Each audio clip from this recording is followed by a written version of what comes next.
తెలంగాణ ప్రగతిశీల beedi workers union ఈ నెల 19వ తారీఖు నాడు సిరికొండ మండల కేంద్రంలో జరిగే 10వ మహాసభను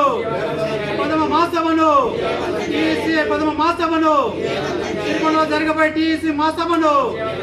19వ తారీఖున జరగబోయే టీఈసీ మహాసభను తెలంగాణ ప్రగతిశీల బీడీ వర్కర్స్ యూనియన్ టీయూసీఏ ప్రపంచ కార్మికులారా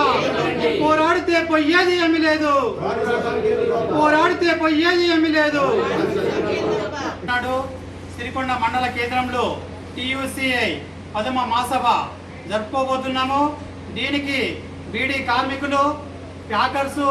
చాటం చేసేవాళ్ళు, బట్టి చేసేవాళ్ళు, వివిధ పరిశ్రమలో పనిచేస్తున్న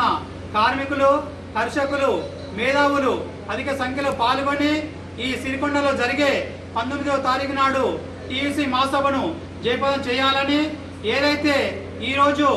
మనను పరిపాలిస్తున్న కేంద్రంలో నరేంద్ర మోడీ నాయకత్వంలో బీజేపీ ప్రభుత్వము పరిపాలిస్తూ ఏదైతే మనము 1886లో ఆ రోజు పోరాటం చేసి సాధించుకున్న 8 గంటల పని దినాన్ని ఈరోజు నరేంద్ర మోడీ ప్రభుత్వము దాన్ని 10 గంటల నుంచి 12 గంటలకు పెంచడం సరైనది కాదని, అట్లాగే ఏదైతే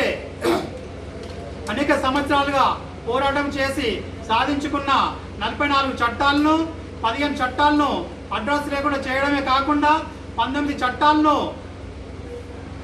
అదాని అంబానీకి అనుకూలంగా, వివిధ ఫ్యాక్టరీలకు యజమానులకు అనుకూలంగా, కార్మికులకు వ్యతిరేకంగా వివరించడం సరైనది కాదని ఈ నెల 19వ తారీఖు నాడు ఏదైతే సిరికొండ మండలంలో టీయూసీ మహాసభను జరుపుకోబోతున్నామో దీనికి అధిక సంఖ్యలో కార్మికులు, కర్షకులు, మేధావులు అధిక సంఖ్యలో పాల్గొని ఈ మహాసభలో ఇక ముందు మనం చేసే పోరాటాన్ని నిర్వహించుకోవడానికి కోసము మీరందరూ పాల్గొని విజయవంతం చేస్తారని trade union centre of India టీయూసీగా విజ్ఞప్తి చేస్తున్నాం.